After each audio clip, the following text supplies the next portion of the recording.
السلام علیکم دوستوں، جیسا کہ آپ بھی جانتے ہیں کہ بقرعید کے دن پر مسلمان جانوروں کی قربانی دیتے ہیں، لیکن جیسے ہی بقرعید قریب آتا ہے تو کچھ ناسمجھ لوگ طرح طرح کے سوال اٹھانے شروع کر دیتے ہیں۔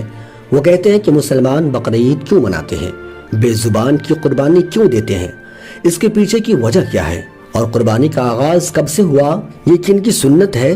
بقرعید کے متعلق ہم آپ کو پوری جانکاری دیں گے اس ویڈیو میں۔ آپ ہندو ہو یا مسلمان، اس ویڈیو کو پورا ضرور دیکھیں۔ آئیے ویڈیو کو شروع کرتے ہیں۔ پیارے دوستوں، ہر ایک تہوار منانے کے پیچھے کوئی نہ کوئی وجہ یا کہانی ضرور ہوتی ہے۔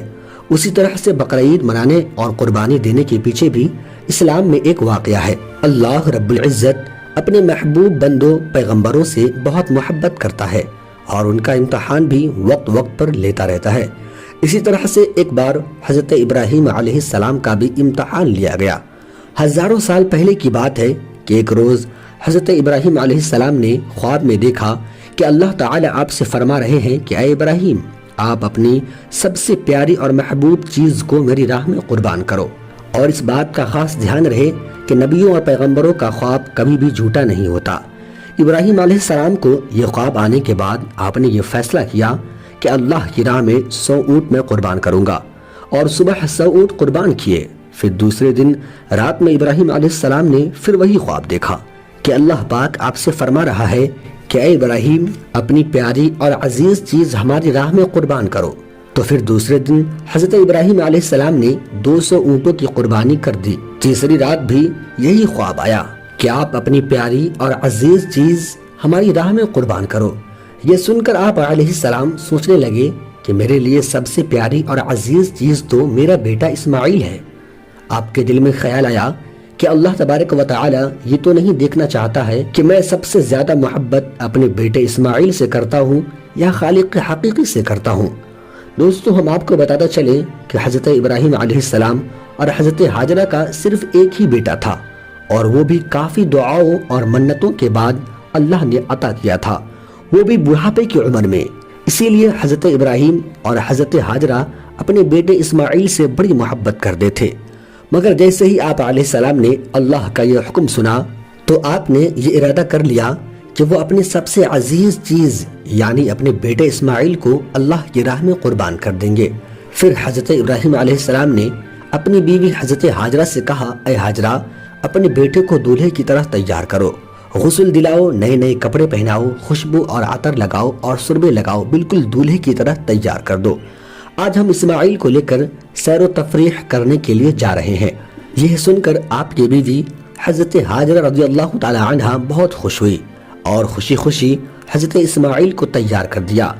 پھر جب حضرت ابراہیم علیہ السلام اپنے پیارے بیٹے اسماعیل کو لے کر منی کی طرف روانہ ہوئے اور یہ سارا ماجرا اپنے بیٹے کو بھی بتا دیا کہ فنظر ماذا ترى، اب تم بتاؤ تمہاری کیا رائے ہے۔ آپ ان الفاظ سے حضرت اسماعیل علیہ السلام کا مشورہ نہیں پوچھ رہے تھے کہ اس کی مرضی نہ ہو تو تعمیل حکم سے معذرت کر لی جائے، بلکہ محض اپنے لخت جگر کا امتحان لے رہے تھے کہ جس بچے نے خلیل کی گود میں پرورش پائی ہو اور حاجرہ کا دودھ پیا ہے، اس بچے کی تربیت کا کیا عالم ہے۔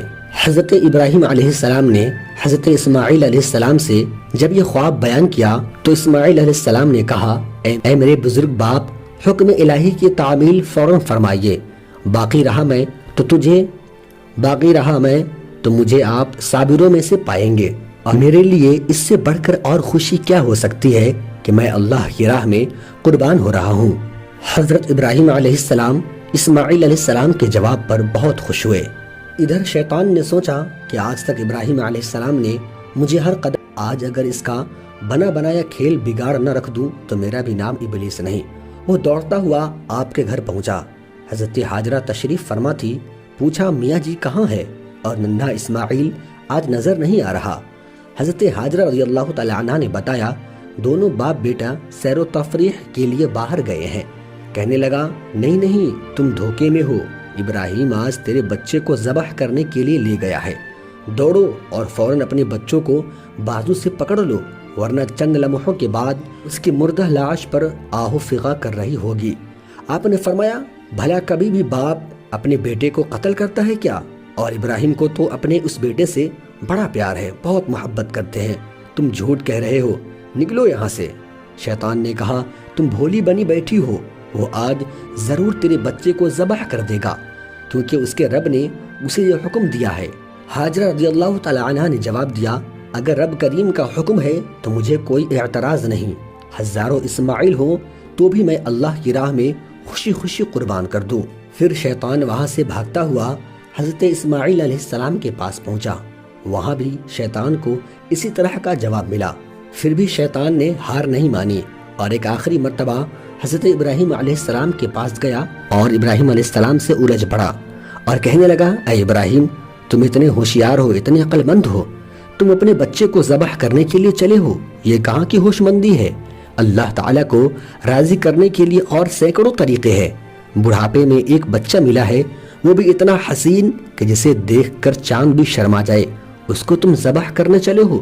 تمہارا تو نام لینے والا کوئی نہیں رہے گا، تمہاری نسل ختم ہو جائے گی، تمہارا خاندان مٹ جائے گا۔ اور یہ جو خواب کی رٹ لگا رکھی ہے، یہ شیطانی وسوسہ بھی ہو سکتا ہے۔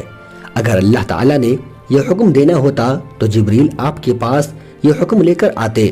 یہ سن کر پھر حضرت ابراہیم علیہ السلام کچھ پتھر اٹھائے اور شیطان کو لعنت کہہ کر مارنے لگے۔ یہ دیکھ کر شیطان وہاں سے بھاگ کھڑا ہوا۔ پیارے دوستوں، یہ کہا جاتا ہے کہ تبھی سے مکہ میں حج کے دوران شیطان کو پتھر مارنا شروع ہوا اور یہ ابھی تک چل رہا ہے۔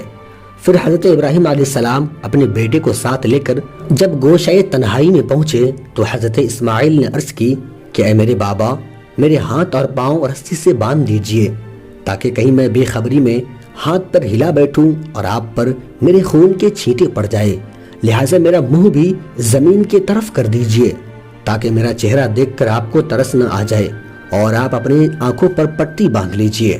چنانچہ ابراہیم علیہ السلام نے ویسا ہی کیا اور اپنے آنکھوں پر ایک پٹی ڈال لی۔ پھر حضرت ابراہیم علیہ السلام نے آپ کو منہ کے بل زمین پر لٹایا اور تیز چھری گلے پر رکھ کر پھیرنی شروع کر دی۔ اتنے میں ہی حضرت جبریل امین اللہ کے حکم سے جنت سے ایک دمبا لاتے ہیں اور حضرت اسماعیل علیہ السلام کی جگہ پر دمبا پیش کر دیتے ہیں۔ پھر چھری چل گئی اور جب ابراہیم علیہ السلام نے آنکھ کھول کر دیکھا تو اسماعیل علیہ السلام بازو میں کھڑے مسکرا رہے تھے اور ذبح جو ہے وہ ایک دمبا ہو چکا تھا۔ پھر ایک غیب سے آواز آتی ہے، بس اے میرے خلیل، بس ہو گیا تیرا امتحان اور تو امتحان میں کامیاب ہو گیا اور تمہاری یہ قربانی قیامت تک یاد رکھی جائے گی۔ پھر اللہ کی طرف سے قرآن مقدس میں ارشاد فرمایا گیا، قل ان صلاتی ونسکی ومحیای ومماتی للہ رب العالمین لا شریک لہ وبذالک امرت وانا اول المسلمین۔ ترجمہ، اے حبیب آپ فرمائیے میری نماز، میری قربانی، میرا زندہ رہنا اور میرا مرنا اللہ تعالیٰ ہی کے لیے ہے جن کا کوئی شریک نہیں، اور مجھے اس کا حکم دیا گیا ہے اور میں سب سے پہلے حکم الہی کے سامنے سر تسلیم خم کرنے والوں میں سے ہوں۔